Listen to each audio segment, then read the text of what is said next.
Hello! Kamusta mga kaibigan? Welcome sa aking YouTube channel. Dito sa aking channel ay samot-saring mga paksa ang siyang tinatalakay kung saan nagbabahagi ng mahahalagang impormasyon at kaalaman at tinitiyak ko sa inyo na may kabuluhan ang bawat video na ina-upload sa channel na ito. Kaya kung ready ka na, tara na at simulan na natin ito. Monoteismo.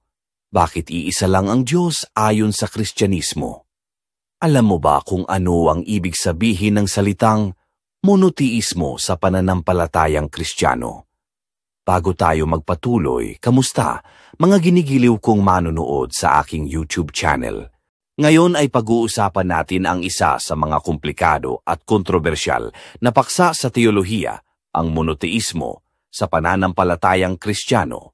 Bakit naniniwala ang mga Kristiyano na iisa lang ang tunay na Diyos? Ano ang mga biblical evidence nito? Ano ang kinalaman ng monoteismo sa Trinidad?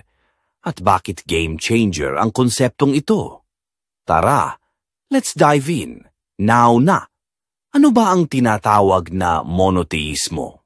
Ang monoteismo ay isang salitang nagmula sa wikang Griego na mono, na ang ibig sabihin ay isa, at theos na nangangahulugang Diyos ay ang paniniwalang iisa lang ang supreme, all-powerful at all-loving God at wala nang iba pa.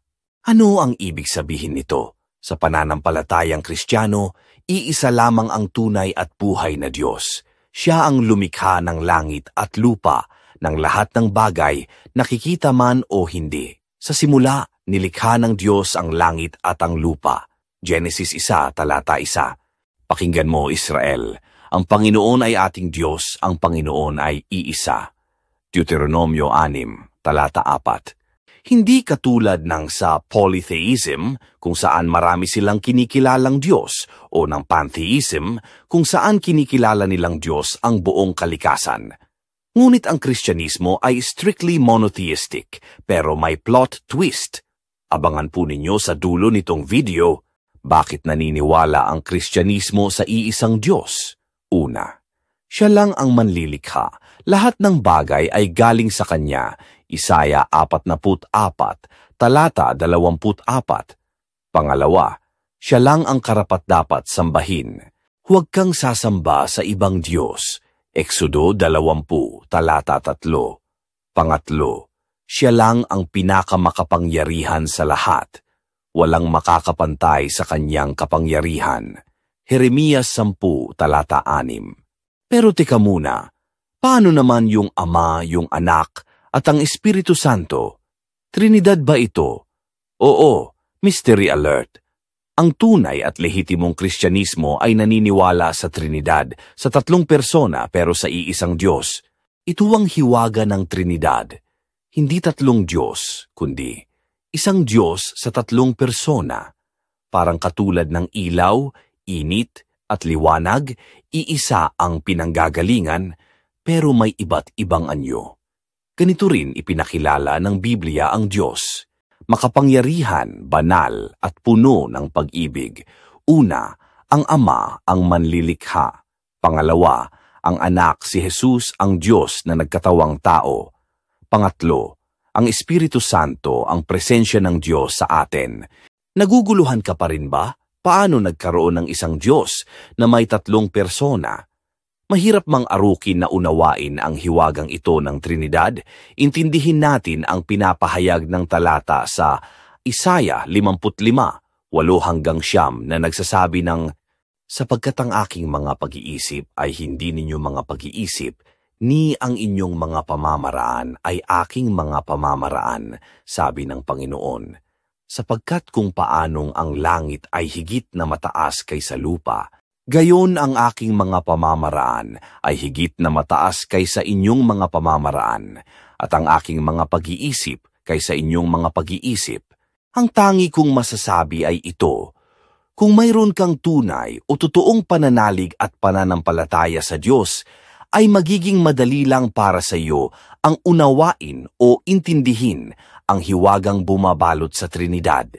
Pero kung mayroon kang espiritu ng pagdududa at pagkontra sa pagka-Diyos ni Jesus, maguguluhan o malilito ka nga dahil ang mga lehitimong tupa ni Jesus ay nakikinig sa kanyang tinig at sumusunod sa kanya ayon sa Juan 10, talata 27. Ang pagkilala sa isang Diyos na may tatlong persona ay hindi polytheism dahil iisa lang ang kalikasan ng Diyos, ngunit tatlo ang kanyang persona. Unang Juan 5, talata 7. Parang katulad ng tubig na nasa anyo ng liquid, ice at steam, ibang mga anyo, pero iisang substance. Bilang paalala, hindi po natin tinutukoy ang modalismo rito. Maaari nating talakayin ang paksang ito sa ibang pagkakataon. Bakit mahalaga na ating kilalanin na may isang Diyos na may tatlong persona? Kasi kung maraming Diyos, magkakagulo ang universe. Pero dahil sa iisa lang siya, una, consistent ang moral law, hindi magkokontrahan ang mga utos ng ibang Diyos. Pangalawa, focused ang pagsamba mo, hindi mahahati ang devotion mo. Pangatlo, malinaw ang katuruan sa kaligtasan na si Jesus lamang ang ating tanging daan at wala ng iba pa, wala ng multiple options. Juan 14, talata 6. Ang Diyos ay hindi lonely kahit siya lang, kasi love ang essence niya. Unang Juan 4, talata 8. Kaya naman ginawa niya tayo para makilala siya at makasama niya forever. Amen po ba? Kaya't sa gitna ng maraming mga relihiyon at paniniwala, ang Kristyanismo ay matatag na kumakapit sa katotohanan na may iisang Diyos lamang, na may tatlong persona. Siya ay buhay, siya ay makapangyarihan, siya ay tapat magpakailanman. Huwag natin kontrahin ang existence ng Trinity, pagkus ay dapat nating tanggapin at kilalanin. Ipaubaya natin sa Diyos ang ating pananalig at pananampalataya at magbubunga ito ng kalinawan sa atin na may katotohanan nga, na may iisang Diyos, na may tatlong persona at mayroong kaukulang gantimpala ang naghihintay sa atin. Ngunit kung tahasang tinatanggihan mo ang existence ng Trinity, ay may kaparusahang naghihintay sa iyo. Nasa sa iyo ang pagpapasya, mamili ka kung ano ang gusto mong paniwalaan. Paniniwalang iyong paninindigan hanggang sa wakas at inaasahan mong hindi mo ito kailanman pagsisisihan sa bandang huli. Sana nga, at kung naniniwala ka sa iisang Diyos na may tatlong persona, pakiclick mo naman yung like button sa ibaba nitong video. At kung medyo malabo at magulo pa rin sa iyo ang mensahe ng video na ito at may nais kang itanong, ay huwag kang mag-atubili na ilagay mo ito sa comment box sa ibaba rin nitong video. Huwag mo ring kalilimutan na i-share ang video na ito sa iba at mag-subscribe ka na rin para marami ka pang malaman o matutunan sa mga paksang kapaki-pakinabang katulad ng aking binahagi sa iyo. Ngayon, maraming salamat, kaibigan. Maraming salamat po sa inyong panonood. Nawa ay naging makabuluhan ang bawat minuto na inyong ginugol sa panonood ng video na ito. Bilang pagsuporta po ninyo sa aking YouTube channel, huwag ninyo kalilimutan na pindutin ang like, share at subscribe buttons sa ilalim nitong video. Huwag din po ninyo kalilimutan na panoorin ang iba ko pang mga uploaded videos na narito sa aking YouTube channel.